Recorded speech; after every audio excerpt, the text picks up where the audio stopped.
दंभिकासुर एक ऐसा दैत्य था जो जवान और सुंदर औरतों को अपनी गुफा में उठा ले जाता, उनके साथ खेलता। जब उसका उनसे मन भर जाता तो वो उनकी जीवन लीला समाप्त कर देता। वो जिस भी राज्य में जाता त्राही त्राही मचा देता। कोई भी राजा या अन्य शूरवीर योद्धा उसका कुछ नहीं बिगाड़ पाते, क्योंकि दैत्य दंभिकासुर को देवताओं से वरदान प्राप्त था कि उसे बल से नहीं बल्कि बुद्धि से मारा जा सकता है। जो कोई भी उसे बल से मारने का प्रयास करेगा वो पत्थर का हो जाएगा। दंभिकासुर की मौत का रहस्य छुपा था उसकी 7 गुत्थियों में, यानी उसके 7 सवालों में। पर उसके साथ युद्ध करने वाले किसी भी राजा या शूरवीर को ये रहस्य मालूम नहीं था। इसलिए जब भी कोई उसके पाप कृत्य से दुखी हो उसके पास जाकर उस पर हमला करता तो देवताओं के वरदान स्वरूप वो पत्थर का हो जाता। हर तरफ दंभिकासुर का कहर मचा हुआ था। पत्थर का हो जाने के भय से कोई भी उसे रोकने का प्रयास नहीं करता। पर कहते हैं ना, जब पाप का घड़ा भर जाता है तो उसके भी फूटने का समय आ ही जाता है।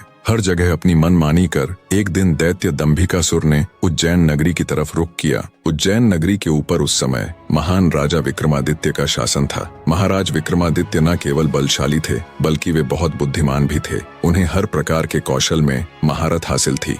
उन्हीं दिनों में विक्रमादित्य की नगरी उज्जैन में एक धनी साहूकार रहता था। साहूकार के 2 लड़के थे। बड़े का नाम महेंद्र था और छोटे का लखन। बड़े लड़के का विवाह तो साहूकार ने कर दिया था, पर छोटे बेटे का विवाह करने से पहले ही वो ईश्वर को प्यारे हो गए। पिता के गुजर जाने के बाद कामकाज और व्यापार संभालने की सारी जिम्मेवारी दोनों भाइयों पर आ गई। दोनों भाई दिल लगाकर कारोबार संभालने में लग गए। दोनों भाई जब काम कर शाम को घर आते तो दरवाजे पर खड़ी महेंद्र की पत्नी अपने पति को दाएं हाथ से लोटा भरकर पानी देती और बाएं हाथ से अपने देवर लखन को। एक दिन लखन ने सोचा, भाभी हर रोज मुझे बाएं हाथ से पानी पीने को देती है, आज मैं उनके दाएं हाथ से पानी पीऊंगा। शाम को जब दोनों भाई काम से लौटे तो लखन अपनी भाभी के बाएं हाथ से पानी पीने के लिए अपने खड़े होने के स्थान को बदलकर अपने बड़े भाई महेंद्र की जगह पर खड़ा हो गया और बड़ा भाई महेंद्र उसकी जगह पर खड़ा हो गया। लखन की भाभी जब उनको पानी देने के लिए आई तो उसने एक हाथ को दूसरे हाथ के ऊपर से करते हुए दाएं हाथ का लोटा अपने पति को दे दिया और बाएं हाथ में पकड़ा हुआ लोटा लखन को दे दिया। ये देख, लखन बोला, भाभी आज मैंने भैया के स्थान पर खड़ा होकर सीधे हाथ से दिया हुआ पानी पीना चाहा, परंतु आपने अपने हाथों को बदलते हुए मुझे बाएं हाथ से ही पानी दिया। आप मुझे बताएं, आपने ऐसा क्यों किया?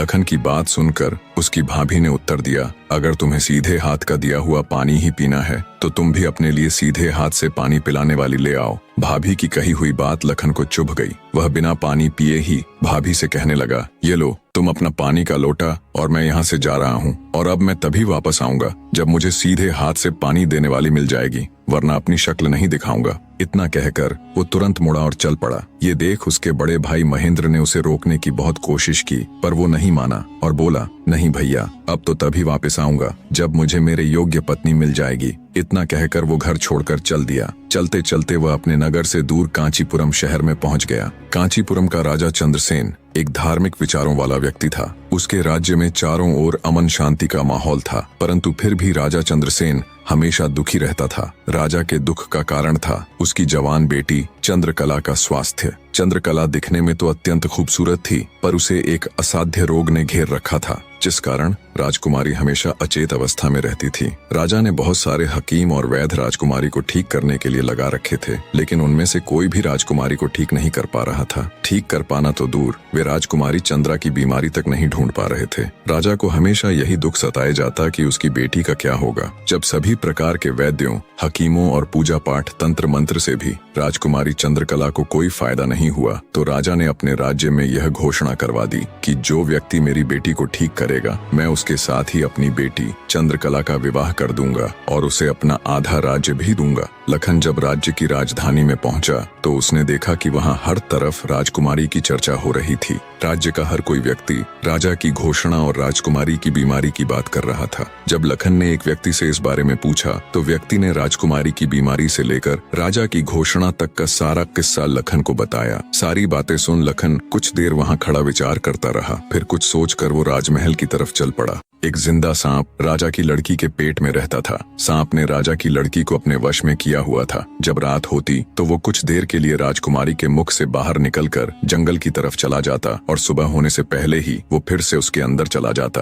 राजकुमारी इस बात से बिल्कुल अनजान थी कि उसके अंदर एक सांप ने डेरा डाला हुआ है। अनजाने में वो पूरी तरह से उस नाग के वश में थी। राजमहल में किसी को भी इस बात की भनक तक नहीं थी कि राजकुमारी के अंदर एक 7 फुट का सांप रहता है। सभी यही समझते कि पता नहीं राजकुमारी को क्या बीमारी लग गई जिसके कारण वो हमेशा अचेत रहती है। बड़े से बड़े वैद्य और हकीम भी इस बात का पता नहीं लगा पाए। लखन जब राजमहल के अंदर गया तो उसने देखा कि वहाँ पर बहुत सारे वैद्य और हकीम राजकुमारी को ठीक करने के लिए लगे हुए हैं। एक कोने में खड़े होकर चुपचाप लखन ये सारा माजरा देखने लगा। जब शाम का समय हुआ तो सभी हकीम और वैद्य धीरे धीरे करके वहाँ से चले गए। तब लखन राजा के मंत्री के पास गया और बोला, मंत्री महोदय, सभी अपना प्रयास कर चुके हैं, अब एक मौका मुझे भी दिया जाए। लखन की बात सुन मंत्री उसे अपने साथ ले राजा के पास जाता है और लखन का प्रस्ताव राजा के सामने रखता है। बेचारा हर तरफ से निराश हो चुका राजा एक बार अनमने ढंग से लखन की तरफ देखता है, फिर दुखी मन से कहता है, बताओ तुम मेरी बेटी का इलाज किस प्रकार करोगे। लखन राजा को प्रणाम कर बोला, महाराज, मुझे एक रात अपनी बेटी के साथ ठहरने की इजाजत दीजिए, तभी मैं किसी नतीजे पर पहुंच सकूंगा। एक बात और महाराज, मैं बिल्कुल एकांत में राजकुमारी के साथ रहना चाहता हूँ, तभी मैं अच्छे से ध्यान लगाकर राजकुमारी जी की बीमारी का पता लगा पाऊंगा। लखन की आत्मविश्वास भरी बातों से राजा के मन में हल्की सी उम्मीद जागी। उसने लखन को रात में राजकुमारी के साथ एकांत में रुकने की इजाजत दे दी। राजा की इजाजत मिलते ही लखन राजकुमारी के कक्ष में गया और उससे कुछ दूर एकदम चुपचाप बैठकर उसे देखने लगा। जैसे ही रात के 12 बजे का समय हुआ तो अचेत अवस्था में पड़ी हुई राजकुमारी के मुंह से सांप बाहर निकला और महल के परिसर से होता हुआ जंगल की ओर चला गया। ये सब देख लखन दंग रह गया। वो बिना कुछ हरकत किए चुपचाप वहीं बैठा रहा। जब रात का आखिरी पहर खत्म होने को आया तब वो सांप वापस लौटा और राजकुमारी चंद्रकला के मुख से होता हुआ पूरा उसके अंदर समा गया। दम साधे लखन ये सारा माजरा देखता रहा। सारा माजरा देख उसे समझते देर न लगी कि राजकुमारी की सारी बीमारी की जड़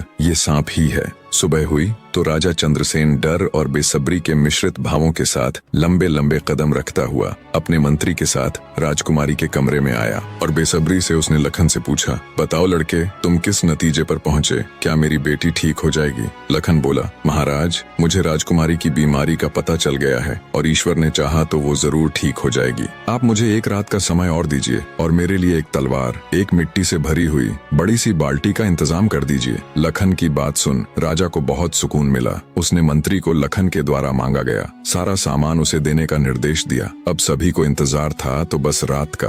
राजकुमारी को सांप के चंगुल से मुक्त कराने के लिए लखन रात्रि के आने का बेसब्री से इंतजार कर रहा था। पूरी तैयारी के साथ हाथ में धार धार तलवार लिए लखन राजकुमारी की ओर निगाहें गढ़ाकर उससे कुछ दूरी पर बैठ गया। जैसे ही राजमहल के घड़े ने रात्रि के 12 बजे का घंटा बजाया, वैसे ही फुंफकारता हुआ सांप राजकुमारी के मुख से निकला तो उसके इंतजार में बैठे लखन ने अपनी धार धार तलवार से उस पर तेजी से ऐसा वार किया कि तुरंत सांप 2 टुकड़ों में जमीन पर बिखर गया। लखन ने सांप के दोनों टुकड़ों को उठाकर रेत से भरी बाल्टी के अंदर दबा दिया और सुबह होने से पहले ही बाल्टी समेत मृत सर्प को जंगल में ले जाकर उसे आग के हवाले कर दिया और वापस राजमहल लौट आया। तब तक सुबह होने का समय भी करीब हो चला था। राजमहल जब लखन ने राजकुमारी चंद्रकला को जगाया तो हमेशा अचेत अवस्था में रहने वाली राजकन्या तुरंत उठकर बैठ गई, क्योंकि अब उसके अंदर से वो सर्प निकल चुका था तो उसका प्रभाव भी खत्म हो चुका था। राजकुमारी उठते ही हैरान थी।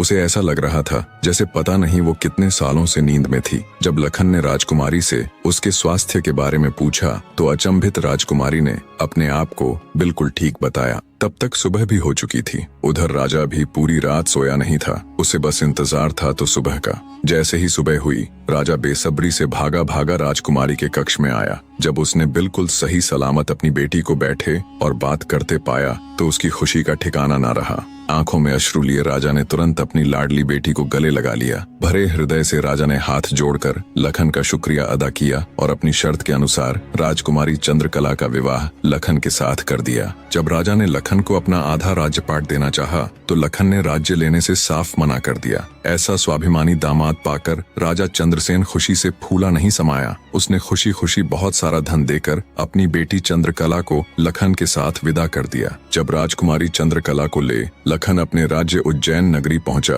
तो उसकी भाभी समेत पूरे परिवार ने उन दोनों का हार्दिक स्वागत किया। लखन खुशी खुशी अपनी नवविवाहिता पत्नी राजकुमारी चंद्रकला के साथ रहने लगा। कुछ ही दिन बाद उज्जैन नगर में एक भव्य समारोह था जिसमें राजकुमारी चंद्रकला भी अपनी भाभी के साथ समारोह देखने गई हुई थी। तभी मेले में दूसरी तरफ से दैत्य दंभिकासुर ने प्रस्थान किया। इतने बड़े दानव को देख समारोह में हड़कंप मच गया। हर कोई अपनी जान बचाने के लिए इधर उधर भाग रहा था। दैत्य को देख राजकुमारी चंद्रकला भी अपनी भाभी के साथ जब समारोह से भागकर जाने लगी, तभी दंभिकासुर की नजर राजकुमारी चंद्रकला पर पड़ गई। राजकुमारी के रूप यौवन को देखते ही दानवराज दंभिकासुर उस पर मोहित हो गया। दैत्य अपने पूरे जीवन काल में बहुत सी स्त्रियों के साथ खेला था, पर आज तक उसने इतनी सुंदर स्त्री कभी नहीं देखी थी। पलक झपकते ही उसने चंद्रकला को उठा लिया और उसे राज्य के बाहर अपनी गुफा में ले गया। राजकुमारी चंद्रकला का रो रो कर बुरा हाल था। उस बेचारी की तो किस्मत ही खोटी थी। कितने सालों तक वो उस नाग के चंगुल में फंसी रही। कुछ ही दिन पहले नाग से आजाद हुई थी। सोचा अब जिंदगी अच्छे से गुजरेगी, पर अब दैत्य दंभिकासुर ने उसे अपनी गुफा में ला पटका। ना तो उसके आंसू रुकने का नाम ले रहे थे और ना वो किस्मत को कोसने से। उसकी मनमोहक सुंदरता से अभिभूत दैत्य ने उसके साथ किसी प्रकार का बल प्रयोग नहीं किया। वह उस अद्भुत नारी को जबरदस्ती नहीं बल्कि उसकी सहमति से प्राप्त करना चाहता था। दंभिकासुर ने राजकुमारी से कहा, या तो तू अपनी मर्जी से मेरे साथ रहने के लिए सहमत हो जा, अन्यथा आजीवन तू ऐसे ही मेरी कैद में सड़ती रहेगी।